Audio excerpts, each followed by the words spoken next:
As Frank described life on ET planets, John asked, do the ETs work? Do they have factory jobs, for example? Do they get paid? Frank said, no, and no, at least not the way we think of it. On ET home worlds, robots and replicators provide for nearly all of their needs. And no one has a 9-to-5 job. So, no jobs, and they don't need money, because they create everything they need for free, eliminating hunger and poverty. Surprised at this, John responded, what do they do? Don't they get bored? Frank replied, none that I talked to were. The ETs have what we would call hobbies, instead of having jobs.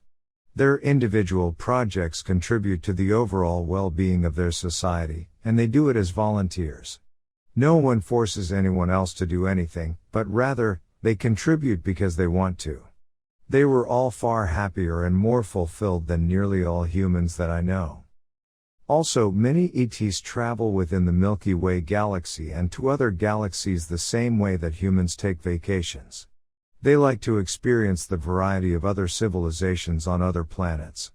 Even though many civilizations they meet are less advanced, the good ETs are egalitarian and accepting of different cultures.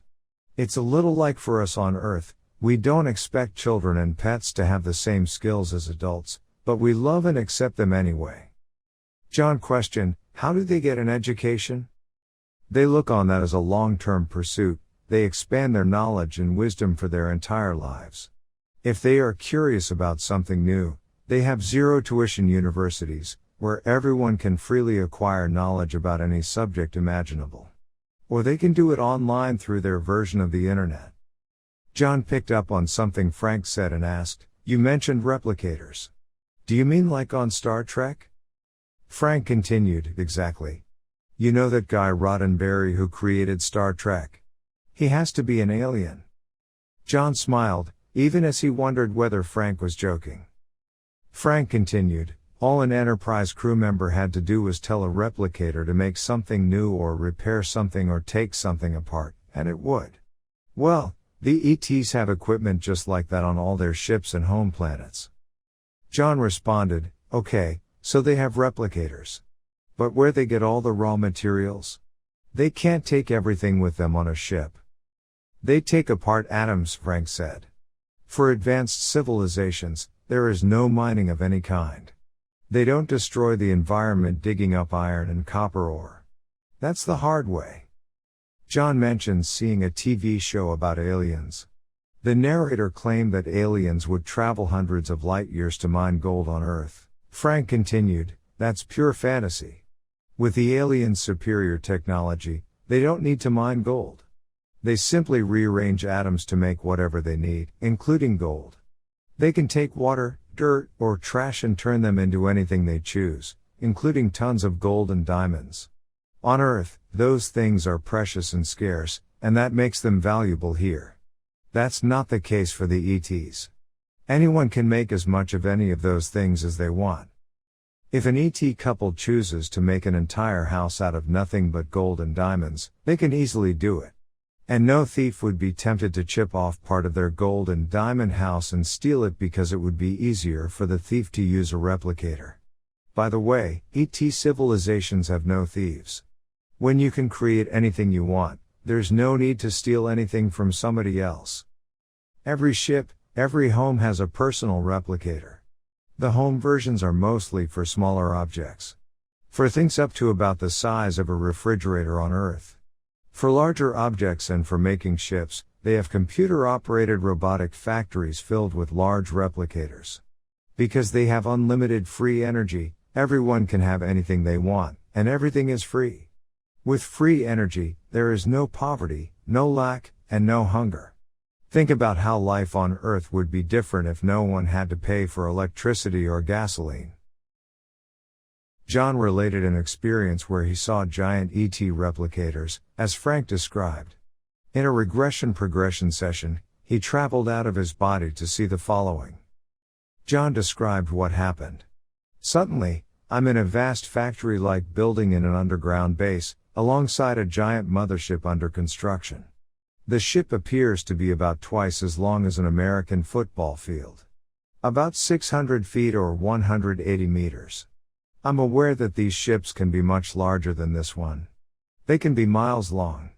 But they are constructed in space, not underground like this one. I am not me. I am not John in this experience. Rather, I'm looking through the eyes of a gray, as if through a video camera. I'm not sure exactly where I am, but this isn't Earth, maybe an underground base on Mars. It seems to be the present time and not the future or past. I know I'm in this physical universe and not in another dimension. I'm standing on a hovering round platform about 10 feet in diameter or about 3 meters wide and 6 inches thick or 15 centimeters. It is like a freight elevator on Earth, used to carry equipment and parts around and within the ship. Though seemingly rigid, the platform can change into any shape, for example like a half moon or quarter moon. That way, its curved surface can perfectly conform to the shape of any part of the hull.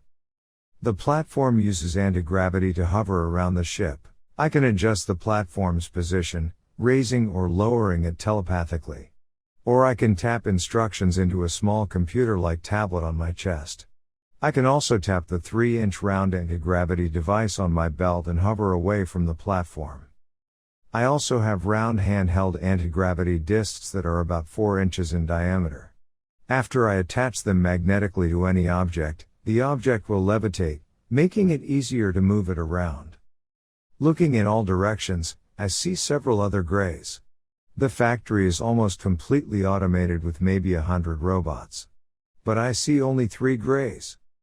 These robot machines look nothing like Earth's assembly line robots. Or the robots of science fiction with dozens of gears, levers, and tubes sticking out in all directions. Also, none of the ones I see have heads, arms, or legs.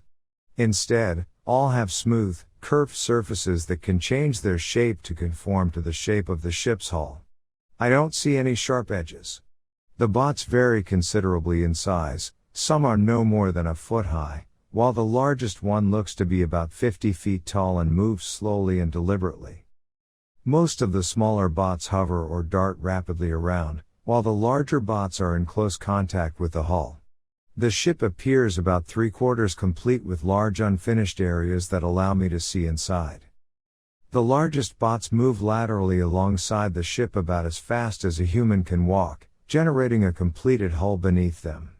I can't see any signs of raw materials, and instead, the gray metal of the hull simply materializes underneath the bots as they move.